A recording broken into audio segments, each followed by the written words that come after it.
জানি না এ বাংলার ভবিষ্যৎ কি। বাংলায় যেখানে তুই যান না, প্রাইভেট ডাক্তারদের চেম্বারে যান, মানুষের খালি মিছিল দেখুন, ভিড় দেখুন আর মিছিল দেখুন। হাসপাতালগুলো পড়ে আছে, খালি দাঁড়িয়ে আছে, চিকিৎসা নেই, ওষুধ নেই, যন্ত্র নেই, ডাক্তার নেই। হাজার হাজার লক্ষ লক্ষ মানুষ আজকে বাংলায় তারা সব ভিড় করছে প্রাইভেট ডাক্তারদের কাছে। নার্সিং হোম ব্যাঙের ছাতার মতন অলিতে গলিতে গ্রামে গঞ্জে গজি উঠেছে ব্যাঙের ছাতার মতন। সেখানে কোনো কন্ট্রোল নেই, কোনো নিয়ন্ত্রণ নেই। সেগুলো আইন মেনে হচ্ছে কি হচ্ছে তা দেখার জন্য কোনো ব্যবস্থা নেই।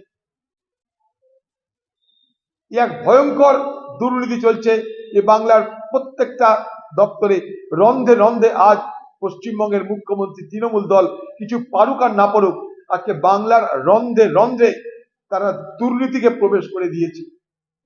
জানি না এ বাংলার ভবিষ্যৎ কি।